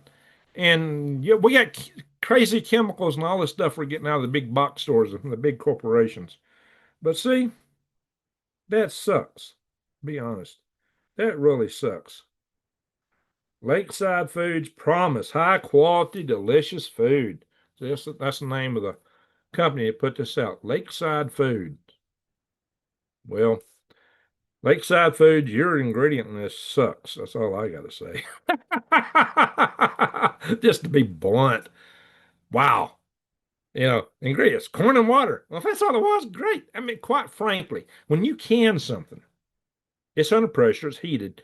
You're going to kill all the germs that's in it. When you can it, it's hermetically sealed. There's no reason to add all that other junk.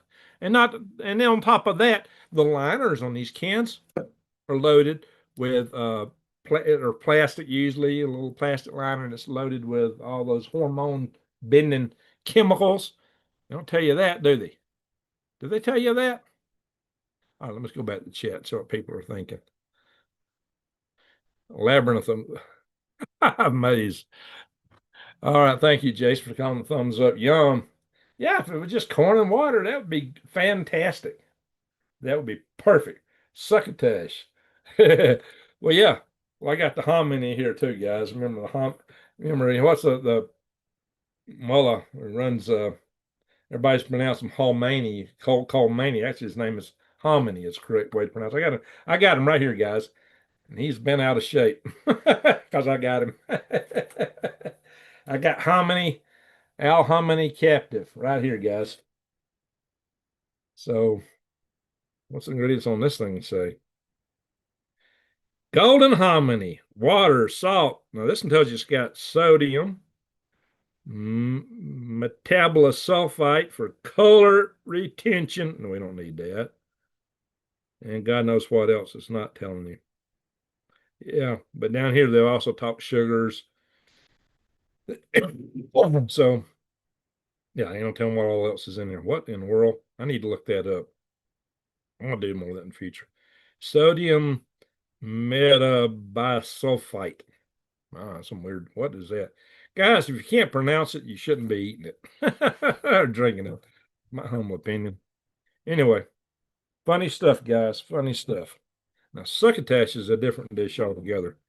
Uh, yeah, the Indians used to make succotash. The Indians made hominy. Sure enough. Vape King, Google AI says, yes, Lakeside whole kernel contains both salt and sugar. The ingredients listed on label include cord water, salt, according to Instacart. Well, yeah, but the ingredients list only said corn and water. Yeah. And residual herbicides, pesticides, all kind of other nasty stuff. So that's what you can expect. Anyway, guys, I should have left my hair up. I'm getting kind of hot. I thought it was cool in here till I let my hair down. Then I got hot. But it's only 70 degrees in there. I should be fine. So not sure what's going on. They don't have to disclose sugar, salt under a certain amount. Well, they got 6 grams of sugar in that. That's fairly significant. What also they don't have to tell you is when something is GMO, they get it passed where they don't have to label it. Folks try to force labeling on GMO contents and they fought it and they won that fight. I work for the Soviet Corporation. Oh, yeah. Remember the movie Soylent Green? Supposed to happen in the year 2022. Well, they've actually got a food thing out called Soylent, and one of them is green. They got Soylent chocolate and strawberry, but they got the Soylent green. It's a drink. So imagine that. And it was out in 2022. I covered that in the video. Isn't that crazy, guys? We are in the future. But to survive, you better know the ways of the past. You better know and understand the ways of the past. Hey, New Days, you're still with us. Corn naturally has both sugars and sodium. It does have, yeah, it does have sugars in it. But I don't know if that's added sugar or what. Let me tell you, 6 grams. So I assume that's added, but I don't know. Humid here in the Midwest. Well, let's see what the humidity is here. We've had a lot of clouds today. In fact, I was worried about my solar. We had so many clouds.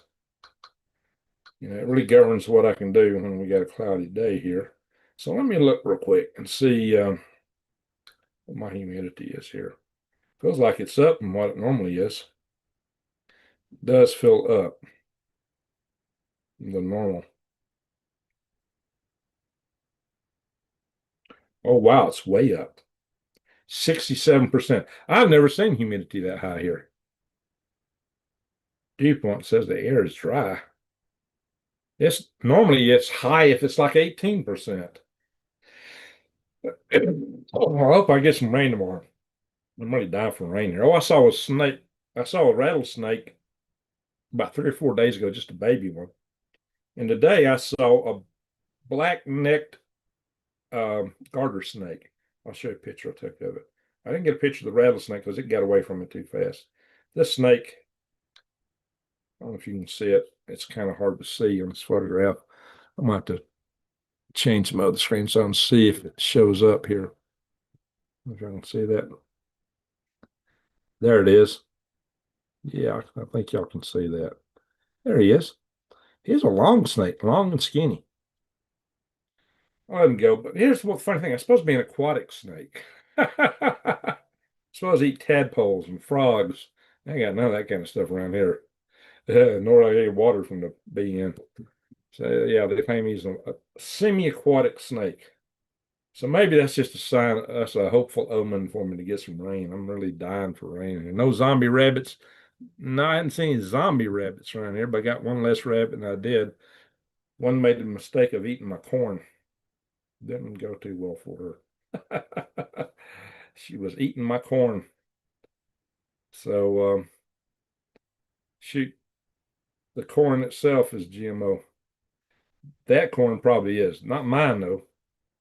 Rattlesnake around here or pygmy snakes. Where you at, Mr. Mission Control? All right. Short and fat.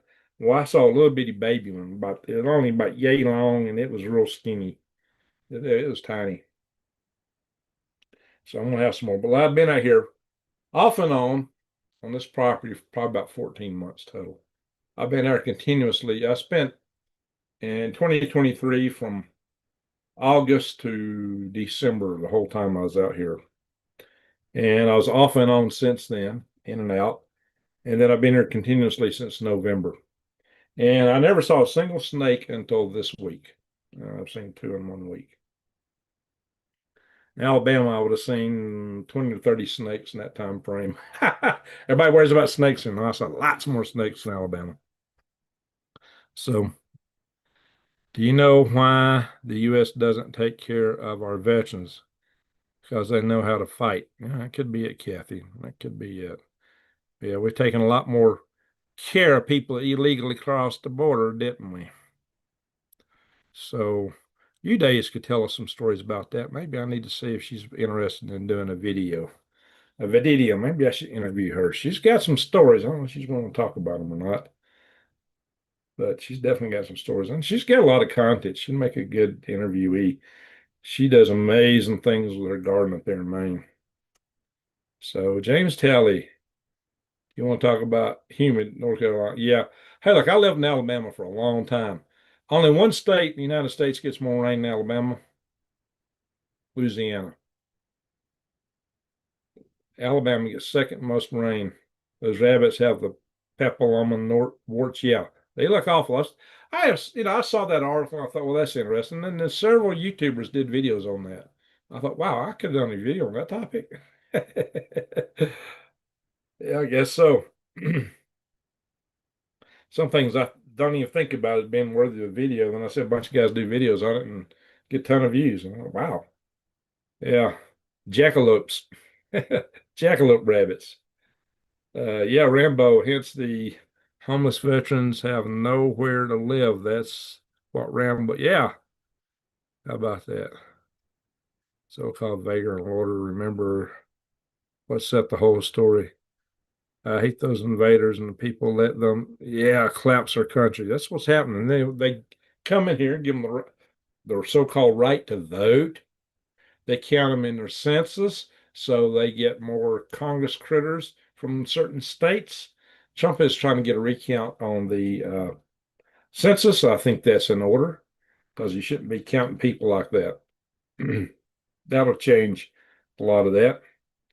And we should be, look, guys, we can't pay the interest on our, we're reaching a point we won't be able to pay the interest on our debt. That means the country collapses economically.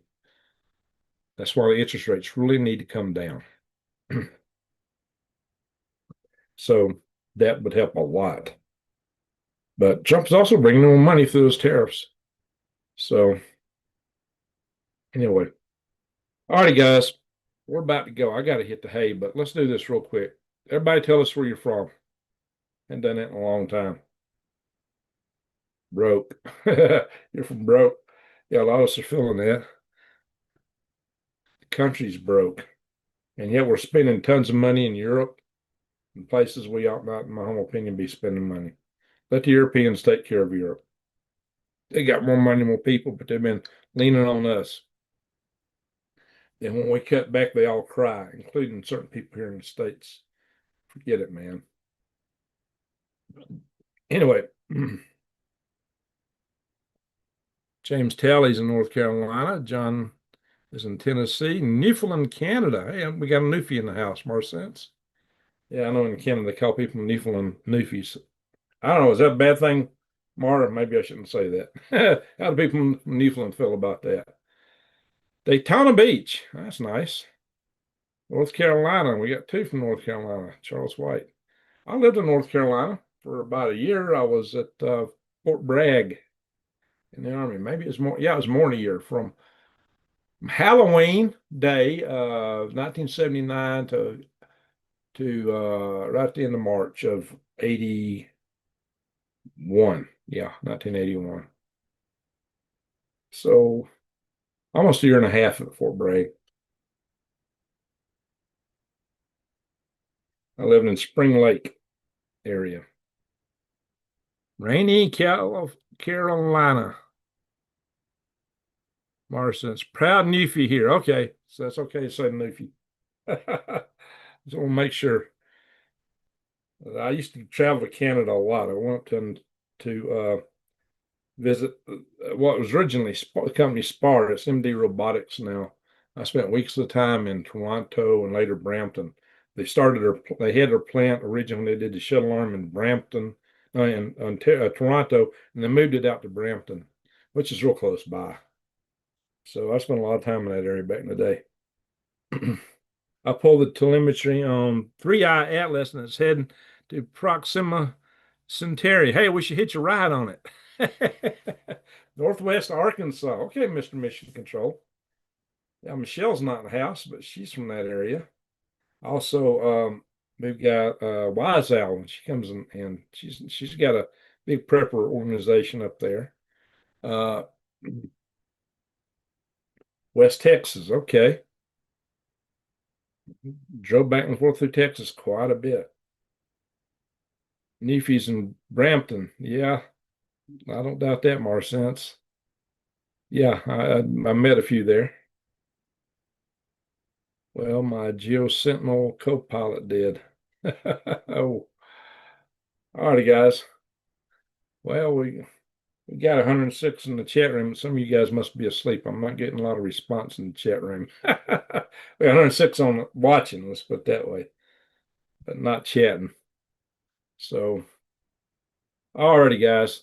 How long we been online? 160 minutes. That's really too long. People ain't going to watch us in the morning. It's just a long video. Some will. Anyway, guys, okay. Y'all said y'all liked my content. You said you liked my videos, the ones even that didn't do well. So maybe I just need to put out more videos. It's hard for me to do right now. I'll send in any warp drive PDF. All right, very good, Mr. Mission Control. So, yeah, warp drive. It's more doable than what they're telling us. Let's put it that way. More doable than what they're telling us. And met Congress Lady Luna. She's on to something. And I tell you, over old Jack on Black Forest Survival, he did a video yesterday. He hit it on the bullseye. Stuff that I didn't want to talk about on here that I've been aware of for a long time. He hit it dead on. Scotland. Oh, we got Scotland in the house. Caledonian Sun. Well, good to see you from Scotland. Thank you for coming here. Now we get some good international participation. Where's our Aussie buddies at tonight? Anyway, we used to get a lot of people from Australia sometimes from New Zealand. There was one time I used to get a lot of people watching from the Philippines, and we haven't had that in a long time. Back when I covered gardening more, I had a lot of Philippine watchers. All righty, folks, we got to call it a night. Oh, we got 109. We got a few. Somebody joined. Well, we got to call it a night. So, shorten this video for the people that want to watch in the morning with their coffee. Anybody that's watching these things in the morning, just know this, that the news portion is the first bit. You don't have to watch the whole thing to get the news out of it. Anyway, foothills of South Carolina. Very good. Very good. Yeah, when I was a kid, we used to go to Western North Carolina light for vacation. When I was a little tot way back in the 60s, late 60s, mid to late 60s. Went to North Carolina quite a bit back in the day. And then I went up living in Eastern North Carolina. So I've crossed South Carolina a few times. Went back and forth. And of course, I launched my first sky launcher rocket one that made the Guinness Book out of Topsail Beach, North Carolina. And I crossed South Carolina a bunch of times, going back and forth, setting that up. So, alrighty, folks.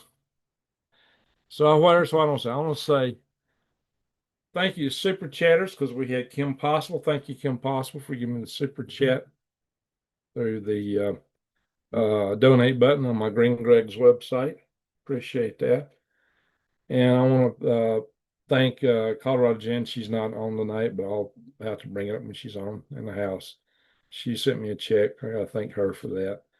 And thank you, mods, for being here, keeping the channel clean. And thank you, everyone, for watching. So I need help, guys. The algorithms are squashing me. The channel, the platform is squashing me. Share my videos. Put them on. Go back and find videos I did in the past and the ones I'm doing now, especially those two topics that I mentioned.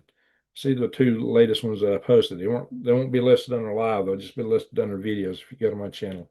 Share those. Put them in your social media, wherever. Send them to friends. I do need some help, guys, because this channel is getting stomped by the algorithm that has no rhythm.